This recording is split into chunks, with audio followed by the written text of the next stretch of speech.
근데 이제 저희가 이제 안전에 대해서 많이 들어봤을 텐데, 그럼 정말 우리가 말하는 안전이 과연 무엇인지, 우리 철도 현장에서 우리가 어떻게 안전을 고민하고 사고해야 될지 좀 그런 내용을 중심으로 해가지고 정리를 한번 해봤습니다. 보통 인재란 표현을 많이 쓰지 않습니까? 인재. 무슨 사고만 났다 하면은 인재다 해가지고 다 이제 막 실제 현장에 있었던 그런 사람들한테 왜 너네가 이런 것들을 하지 않았냐 이렇게 하면서 이제 결국은 이 문제는 누구누가 이렇게 잘못해가지고 발생한 그런 인재였다는 그런 표현을 많이 쓰죠. 근데 이 인재란 개념이 한국에서 굉장히 언론에서 많이 쓰긴 하는데, 이 인재라는 표현 자체가 굉장히 추상적이기도 하고 개념적으로 모호하기도 합니다. 그리고 또 한 가지는 아까 말씀드린 것처럼 사고만 났다 하면은 말단 노동자 혹은 말단에 있는 관리자한테 책임을 전가하고 마치 이들이 이제 그 사고의 전체 책임을 진 사람이냐 이렇게 막 대서특비를 하면서 희생양을 삼고 있죠. 근데 이러한 접근 방식은 사실 저는 이러한 어떤 접근 방식을 전통적인 안전 패러다임이라고 규정하고 있는데, 이런 접근 방식은 사고 예방에 전혀 도움이 되지 않습니다. 자, 그렇다면 간략히 처음에 말씀드렸었던 안전 패러다임이 정확히 뭐냐라고 보자면은 저는 이렇게 봅니다. 테크놀로지의 개선과 그 다음에 이에 조응하는 혹은 이에 상응하는 통제적인 노무 관리다. 어떤 말이냐면은 산업화 이후에 계속 이제 각 산업들이 발전해 왔죠. 발전해 온 과정은 사실은 다른 말로 하게 되면은 과거에 없었던 그 기계가 계속 도입되면서 딱 말하면 기계화였던 것이죠. 그러니까 산업혁명 이후에 계속 기계화가 되면서 우리의 일상이라는 게 많이 바뀌었는데, 그런 위험을 다루는 모든 사업장에서도 기계가 많이 들어왔었습니다. 근데 기계가 들어온 이후에 과연 인간의 역할이 무엇인지에 관련된 그런 고민들이 많이 있었고, 왜냐하면 어떤 사고가 났다 하면은 인간이 어떤 걸 일으켜가지고 났다는 그런 전제가 있기 때문에, 그러면은 인간이란 거를 그러니까 어떤 시스템이나 작업장 내에서 인간이 하는 역할들을 점차 줄여 나간다. 그러니까 줄이게 되면 그만큼의 영역은 기계로 대체한다.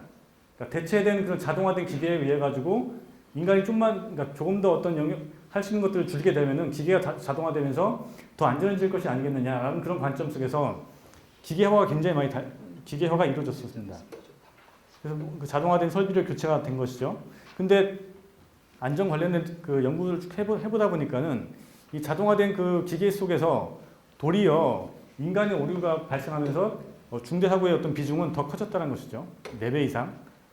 근데 이렇게 기계화를 통해서 달성을 하려고 했었던 그런 안전 패러다임 속에는 하나의 또 다른 어떤 원칙이 있었는데, 그게 바로 이제 노동자는 최대한, 그러니까 혹은 작업자는 이 기계화된 그런 시스템 속에서 최대한 매뉴얼만 따르라. 기계가 작동하는 과정 속에서 인간이 하는 역할들은 관리자가 만든 매뉴얼만 잘 따르면은 사고는 나지 않는다는 게 기본적인 관점이었던 거예요. 그래서 만약에 어떤 사고가 났다 하면은 결국은 노동자가 매뉴얼을 어겨서 발생한 그런 사고이기 때문에 노동자는 어쨌든 간에 최대한 사용자에 의해서 통제가 돼야 되고, 엄격한 규율을 통해 가지고 인적 오류를 예방해야 된다는 그런 관점들이 있었던 것이죠. 그래서 보시면은 사업장 내도 굉장히 많은 매뉴얼이 있지 않습니까? 뭐 지켜라. 특히 어떤 사고가 났다 하면 사고에 따라 가지고 그 다음 사고를 예방하기 위해서 또다시 어떤 매뉴얼이 또 늘어나기 시작하고, 어쨌든 이렇게 매뉴얼만 계속 늘리면서 이제 노동자는 거기에 따르면 된다는 그런 관점이었던 거죠. 근데 이렇게 경영자가 작업장에서 안전 관련된 규정들을 수립하고 지킬 것을 요구했었는데, 이 과정에서 굉장히 또 하나의 어떤 잘못된 양상이 징계 혹은 징벌이었었죠. 일단 사고가 나게 되면은 이 사고의 책임은 노동자한테 있기 때문에, 그럼 노동자가 징계받고, 그러니까 본보기인 셈인 거죠. 누가 잘못했었으면 이 사람한테 세게 징계를 때려요. 그러면은 다른 사람들은 그걸 보고서 우리가 그렇게 하면 안 되겠구나라는 그런 어떤 인식을 가지지 않겠느냐라는 그런 관점에서 징계를 항상 했었죠. 세게. 심할 경우는 해고까지 합니다. 근데 과연 이런 방식이 옳은 것이냐? 보시면 이제 사실 인적 오류란 것은 개인의 단순한 문제가 아니라 전체 시스템에 어떤 문제가 있었기 때문에 개인이 어떤 그런 실수를 하게 되는 것인데, 이걸 전체 시스템 차원에서 보지 않고 개인의 문제로만 보는 어떤 맹점이 있었던 것이죠. 인간이라는 것은 사실 대부분의 어떤 신체적인 능력 혹은 정신적인 능력이 다 거의 대동소이하기 때문에 특정한 상황에서 의도적으로 에러를 일으키지 않고는 다 대부분 동일한 상황에 처하면은 비슷한 실수를 할 수 있는데 이걸 인정하지 않고 무조건 인간들은 실수하면 안 되라는 그런 관점에서 이렇게 징계를 했던 것이죠. 근데 그 안전 이론들을 쭉 분석한 사람들의 논리가 굉장히 좀 공통적인데 쭉 분석해보다 보니까는 그 터널한 사람이 이런 그 규정을 하게 됩니다. 아까 우리 처음에 잠깐 말씀드렸던 인재라는 표현이 있었는데 인간이 초래한 재해라는 그런 표현을 씁니다. Man-made disaster라는 그런 표현을 쓰게 되는데 근데 여기서는 보통 한국 언론이 쓰는 그런 인재랑은 좀 다르게 해석을 합니다. 뭐냐면은 사고의 원인을 개인이 아닌 전체 조직의 어떤 시스템 차원에서 보려고 했다는 것이죠. 이 말은 뭐냐면은 하나의 어떤 사고는 개인의 실수가 아닌 전체 조직 내에서 벌어진 어떤 사고로서 이해를 하고서 그런 차원에서 이제 사고는 개인의 사고가 아닌 조직 사고다. 현장 맨 말단에 있는 사람에서부터 전체 조직이 다 연루되어 있는 그런 사고로서 이해해야 된다는 그런 관점인 것이죠. 그래서 이런 어떤 조직 사고론적인 논리를 굉장히 좀 이렇게 잘 실현화시키고 이론화시킨 게 제임스 리즌이라는 그런 사람입니다. 그래서 다음 페이지를 보시면은 이게 제임스 리즌이 만든 조직 사고 모형이에요. 이 전체 삼각형이 있죠. 보시면 전체 삼각형 내에서 그 조직적인 요인이 있고 작업장 요인, 그 다음에 현장 최말단에서 이제 작업자가 일으키는 어떤 실수나 이런 게 있는 것이죠. 그리고 어떤 위해 요인이 있다라면은 이 위해 요인이 작업장 내에 있는 다양한 어떤 방어막들을 다 뚫고서 이 사고가 발생하는데 이때 이제 그 불안전 행위가 이런 것들이 이제 일종 기폭제라든가 이제 트리거 같은 게 돼가지고 이렇게 연결되는 것이죠.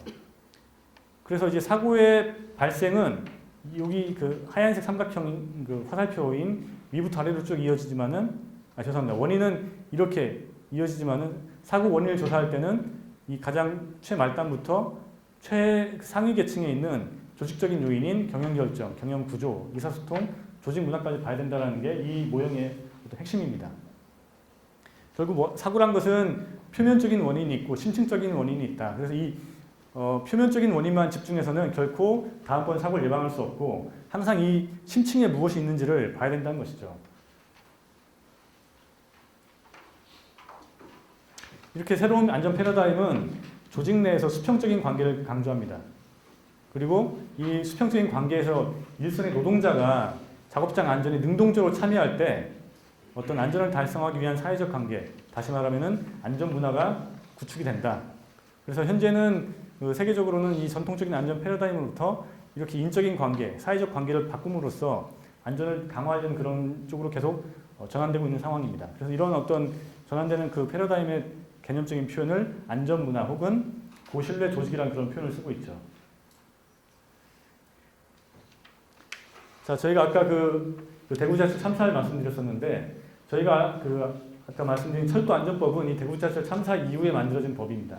2004년도에 이제 이 법안이 발의됐었고 통과가 되었는데 어쨌든 정부 입장에서는 이렇게 어마어마한 그런 참사가 벌어졌었고 정부 차원에서 뭔가 어떤 대책을 만들어야 되는데 사실 그 전까지는 이 안전 관련된 어떤 종합적인 법안도 없었고 그랬던 상황이었었고 그래가지고 이제 이 철도안전법이 이제 제정되었죠. 철도안전법의 목적을 보시면 이 법은 철도 안전을 확보하기 위하여 필요한 사항을 규정하고 철도 안전 관리 체계를 확립함으로써 이게 좀 중요한 표현인 건데 그다음에 공공복리 증진을 이바지 한다라고 되어 있습니다. 이게 세부적인 내용들은 이렇게 여러 가지가 있는데 결국 여기서 목적에도 나와 있는 것처럼 철도안전법 핵심은 뭐냐면은 철도안전관리 체계를 만드는 것에 있습니다. 왜냐하면은 과거에는 좀 뭔가 좀 주먹구구식으로 했었던 그런 안전관리를 좀 종합적이고 하나의 형식을 갖춘 그 방식의 어떤 체계를 구축해서 한다는 것이죠. 그게 바로 이제 그 철도안전관리 체계가 되겠습니다. 그리고 이 수립된 철도안전법에 근거해가지고 이게 좀 약간 복잡한 내용이 나올 텐데 이 철도 안전 종합 계획이라는 게 이제 만들어지기 시작합니다. 그래서 1차 철도 안전 종합 계획은 2006년도부터 2010년도를 대상으로 그러니까 총 5년마다 발표되는 그런 계획이었었고, 그다음 2차는 이때, 3차는 이렇게 되어 있습니다. 그다음에 철도 안전 종합 계획에는 현재 그 철도 안전 관련된 모든 것들이 다 이렇게 망라되어 있습니다. 뭐 인력부터 해가지고 뭐 시설 개량부터 다양한 것들이 다 포함되어 있고 뭐 자격증에 그러니까 인력 양성 관련된 자격증 관련된 부분도 포함되어 있고요. 근데 이 철도 안전 종합 계획이 쭉 나온 과정에서 2차 계획이 굉장히 좀 중요한 어떤 분기점을 차지합니다.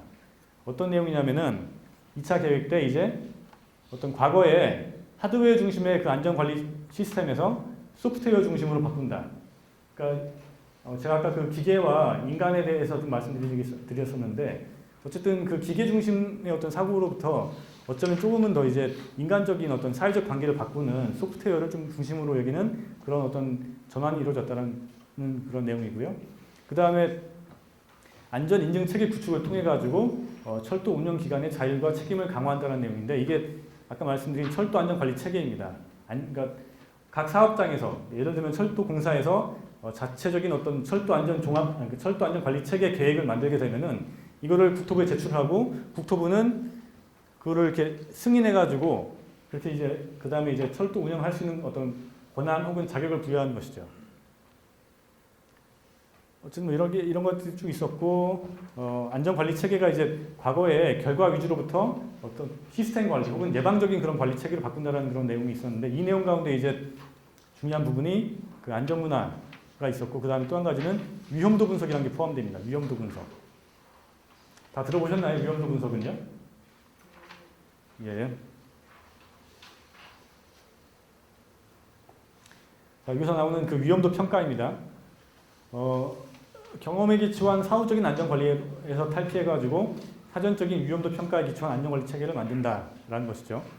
어떤 의미냐면은 그러니까 기존에는 딱히 어떤 체계적인 그런 관리 없이 했었는데 이제는 각 그 현장에서 각 요소별로 이 요소에서 혹은 현장에서 발생하는 그 사고의 다양한 것들을 다 데이터화하고 데이터화된 사고의 빈도를 파악을 하고 여기 나오죠 빈도를 파악하고 그 다음에 발생한 그 사고의 심각도를 파악을 해가지고 이걸 이렇게 곱했을 때 나오는 게 위험도 수치가 되는데 여기 따라 가지고 뭐 위험도가 높은 것들은 좀 더 이제 강화해서 대응을 하고 위험도가 낮게 나온 항목들은 약간은 좀 무시하거나 이렇게 하는 그런 어떤 평가 방식입니다. 이렇게 위험도 평가를 하게 되면은 보다 잘 될 거라는 그런 뭐 전제였던 것이죠.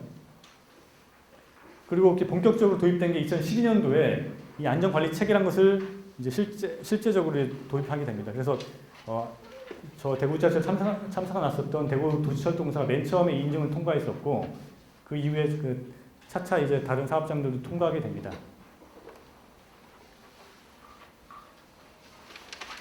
이 안전관리 체계에 대한 정의를 보시면은 아무튼 뭐 약간 뭐 이렇게 개념적인 게 많이 있는데 명확하고 체계적으로 사전적 예방적인 안전관리 활동을 시행하기 위한 뭐 안전관리의 조직 구조, 역할과 책임, 절차, 준비, 관리, 경영 및 규정 등을 다 포함하는 유기적인 체계에 따른 것이죠.